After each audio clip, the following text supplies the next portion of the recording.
world has been full of unknown things. Due to their existence, the balance of mankind's peaceful life has been upset. However, no matter how advanced our technology, no matter how great our scientific breakthroughs, there will always be anomalies that cannot be explained. We don't know where they come from, or what their purpose is. These questions plague mankind and affect our daily lives. It's because of this that we founded the SCP Foundation, an organization dedicated to containing anomalous items, individuals, and phenomena. The SCP Foundation is committed to maintaining the normalcy of the world so that people may live free of fear. While ordinary people live in the sunlight, we must fight anomalies in the shadows. We must prevent them from being exposed to the public, so that people may live in a rational and ordinary world. We secure, we contain, we protect.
Jason Carter is a death row inmate.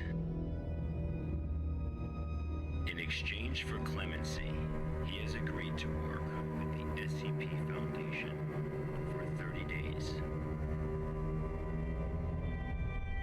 Upon completion of his work, he will be a free man. Jason Carter is now D503.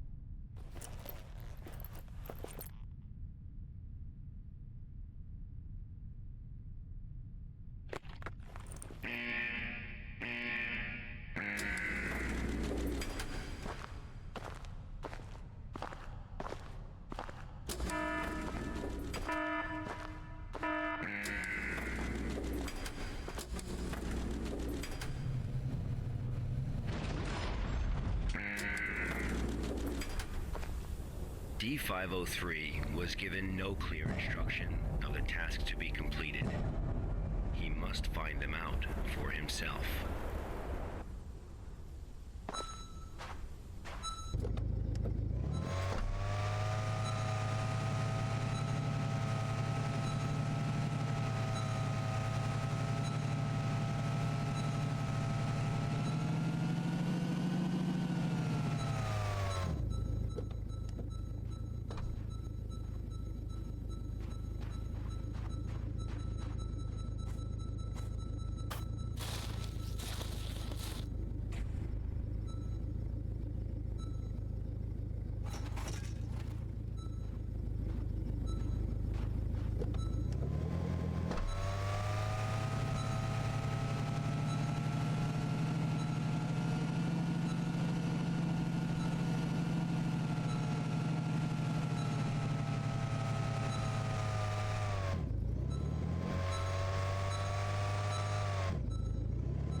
This was D-503's first day of work.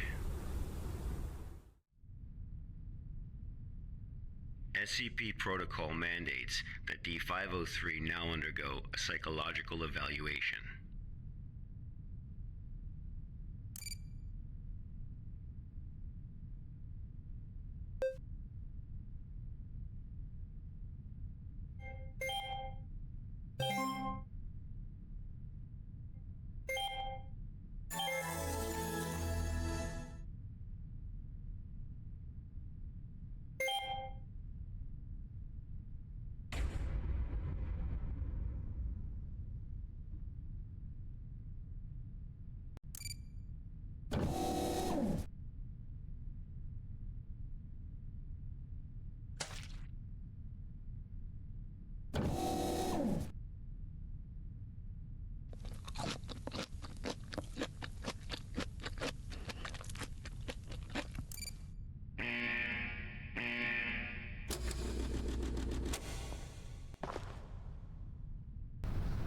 This was the first day D-503 psychological data was collected.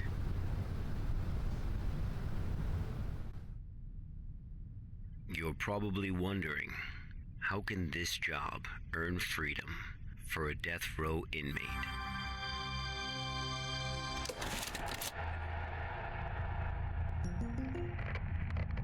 Good afternoon, everyone. I'm Dr. Raymond Ham from Site 83. Welcome to today's training conference. Today, I'm going to share with you a little project I've been working on called SCP-7457. The desert you saw just now is SCP-7457. D-503 is a volunteer who we invited to help us learn more about this desert. Prior to the Foundation's involvement with SCP-7457, 329 people went missing in this area. As a precaution, we have introduced lockdown measures as we attempt to find the cause of these disappearances. As everyone here is new to the Foundation, it will be good for you to learn about SCP-7457. Let me explain how it works. Before we get started, are there any questions? Dr. Ham, I'm Will Barton, 3rd Special Squad, Site 86. Hello, Will. Before I came here, I thought I had a basic understanding of the Foundation. I've heard of these anomalies, but only in terms of human anomalies. I had no idea that SCP-7457 was a desert. How do we begin to make sense of this? That's a good question, Will. All the unexplained phenomena we are monitoring are being labeled anomalies. Human anomalies, regional anomalies, artifact anomalies, and various other phenomena beyond our control. The work of the Foundation is to isolate these anomalies and prevent the public from, shall we say, experiencing them? Okay, next question. Hello, Dr. Ham. I'm Mark Harris, a research intern from Site 27. In the video, we saw D-503 picking up garbage in the desert. Why did it do that? And what does this have to do with anomalies? Okay, Mark. What I can tell you now is that everything you see is part of SCP-7457. SCP anomalies can be a little difficult to understand at first. Just know that it, or they, have their own rules. Perhaps you'll understand what I mean once we finish watching the video. Okay, let's move on.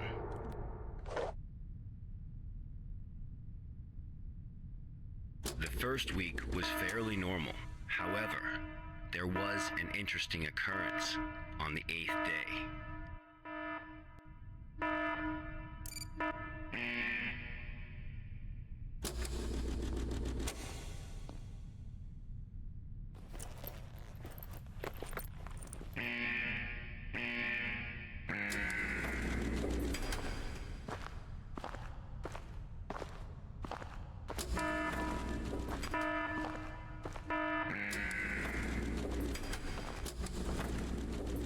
Let's have a look at what happened.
his task.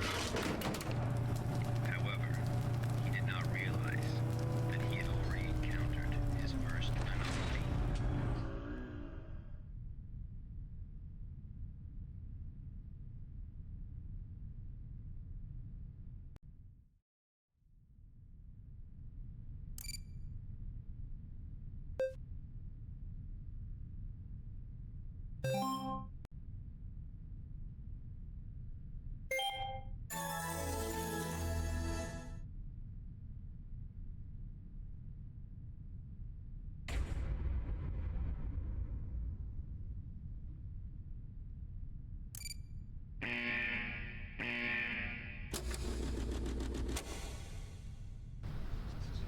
That night, D503's psychological data showed abnormal fluctuations.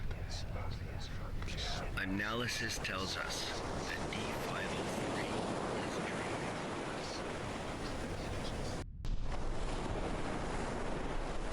Unfortunately, though, we have no way of knowing what he dreamed of that night.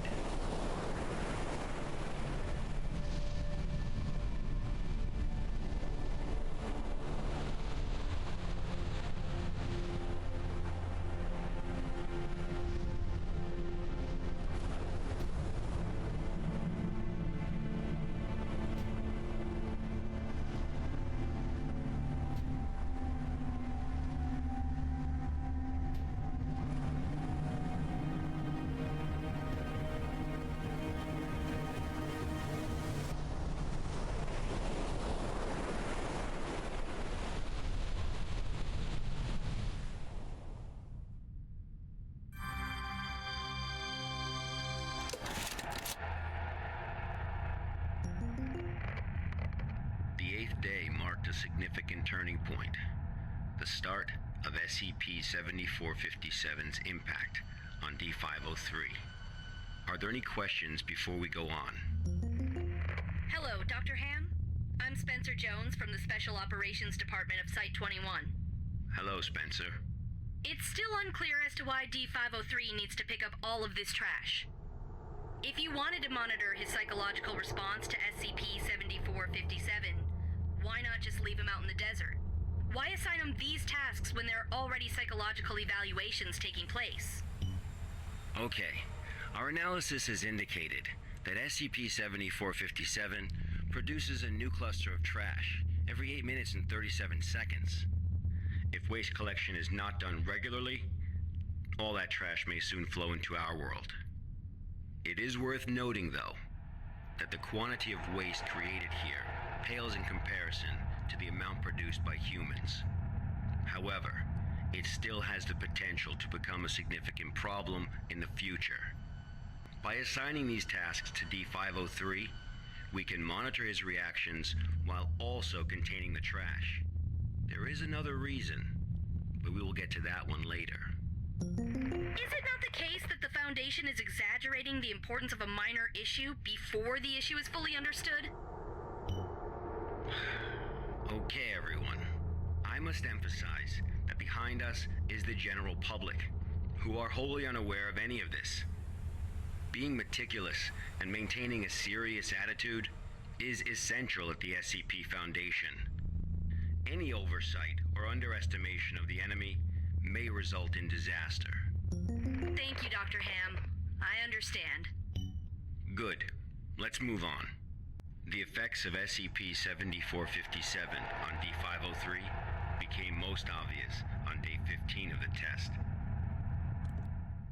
Due to the conditions that day, we were only able to track his movements after recovering data from his radar.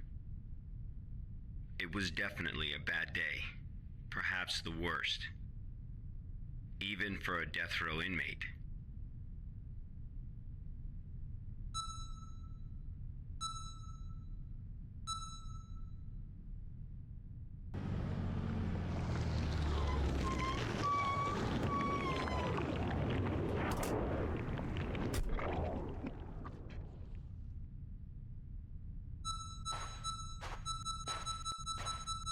D503 found a radar that perfectly resembled his own.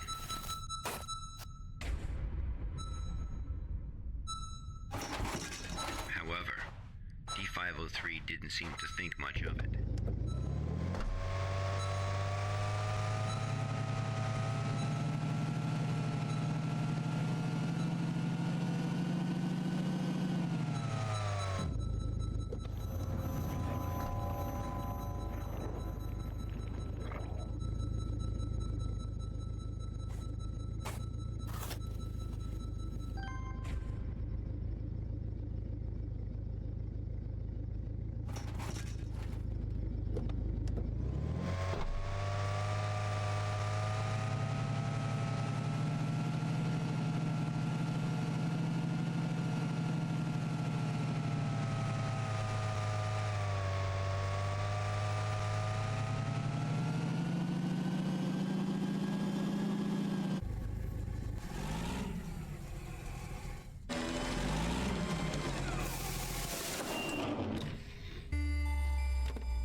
Persistent adverse physiological reactions proved to be a challenge for D503. He still managed to complete his work on day 15.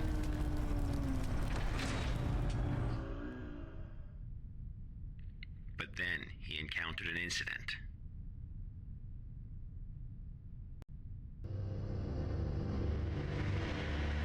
A sandstorm.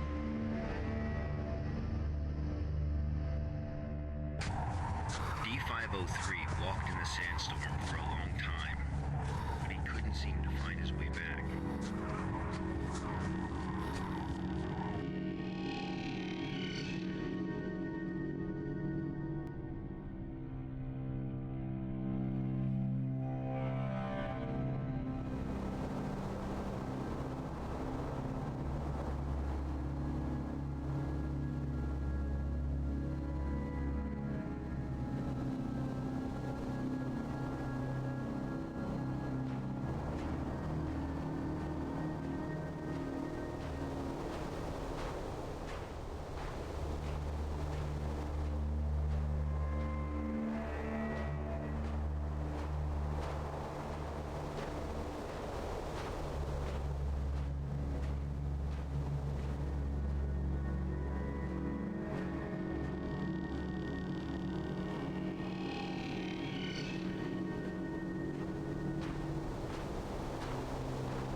experienced a call from an unknown voice.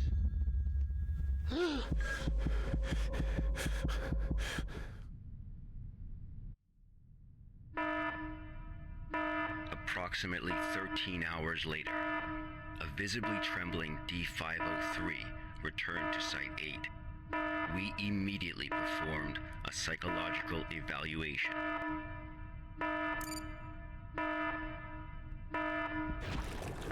Major fluctuations can now be observed in D-503's physiological data.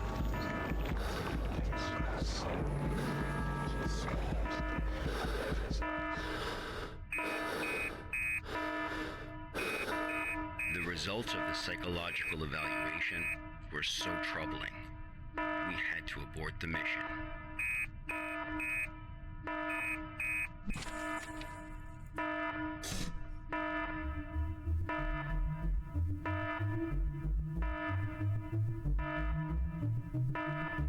D-503 was able to break away from the Foundation's control.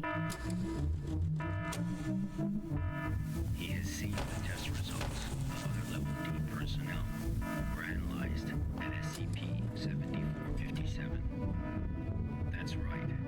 None of the Level D personnel at SCP-7457 have ever been able to leave this desert.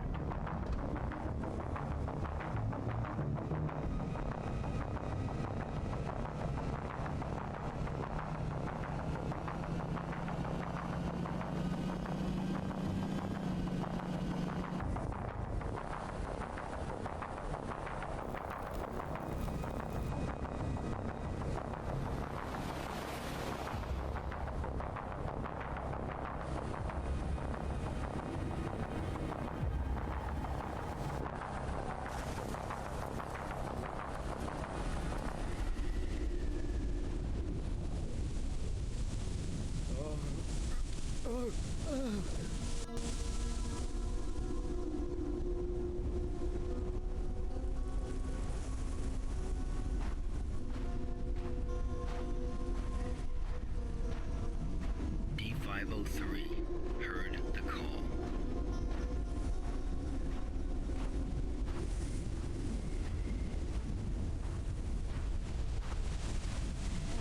Humans often believe that their fate is in their own hands, that all choices come from their own free will.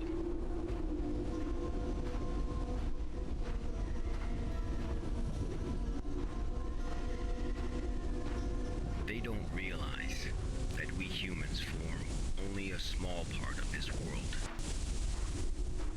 Out there, in the unknown world, we are as insignificant as a grain of sand in this vast desert.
48 days later, experiment participant D722 found the radar that had belonged to D503.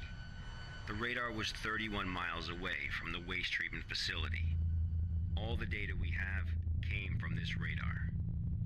People entering SCP-7457 will suffer varying degrees of psychological stress within an acute period. It manifests as a range of neurological and mental disorders, as well as severe and unexplained hallucinations. So far, not one participant has left the desert unscathed. The Foundation has tested 31 Level D personnel in an area spanning 2,267 square miles. Our testing continues. When you work for the Foundation, you will face various anomalies. Some can kill you, some may drive you crazy, and some will make you feel that living is worse than death. Let this be very clear.